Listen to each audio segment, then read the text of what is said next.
జిల్లాలో చాలా గ్రామాల్లో చాలా మంది దేశభక్తితో డిఫెన్స్కి వెళ్తున్నారు.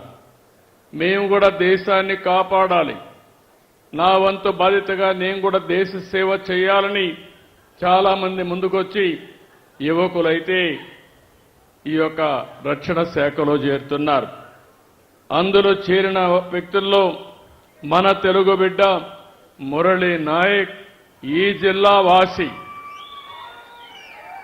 ఆ మురళీ నాయక్ ప్రాణాలు కోల్పోవడం చాలా బాధేస్తుంది.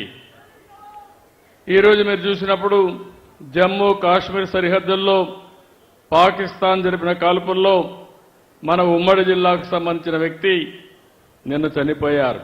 గోరంట్ల మండలం కల్లి తండాకు చెందినటువంటి మురళీ నాయక్ వీర మరణం, దేశం కోసం చనిపోయారు.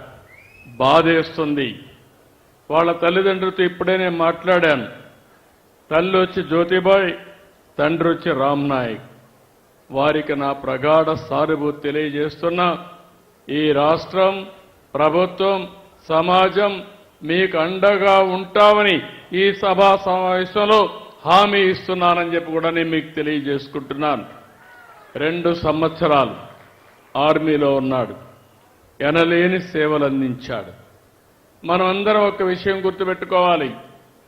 ఈరోజు ఎవరైతే సైనికులున్నారో వారు బార్డర్లో ఉండి అనునిత్యం మన కోసం నిద్రాహారాలు మాని దేశ రక్షణ చేస్తున్నారు కాబట్టి మనం హాయిగా నిద్రపోగలుగుతున్నాం.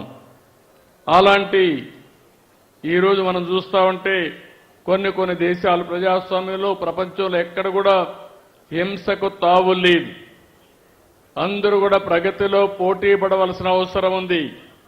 దేశాన్ని అభివృద్ధి చేసుకుని ప్రజలకు మెరుగైన జీవన ప్రమాణాలు అందజేయాల్సిన విషయం ఉండాలి. కానీ ఎక్కడికక్కడ కవ్వింపు చర్యలు చేయడం, లేనిపోని సమస్యలు క్రియేట్ చేయడం చాలా బాధేస్తుంది. అయితే ఇలాంటి జరిగినప్పుడు మనం అందరం కూడా అండగా ఉండాలి. దేశభక్తితో ముందుకు పోవాల్సిన అవసరం ఉంది. మన రాష్ట్రంలో ఉండే అన్ని ప్రాంతాలు కూడా అప్రమత్తంగా ఉండాలి. దేశం చేసే పోరాటానికి ప్రతి ఒక్క వ్యక్తి సంఘీభావాన్ని తెలియజేయాలి.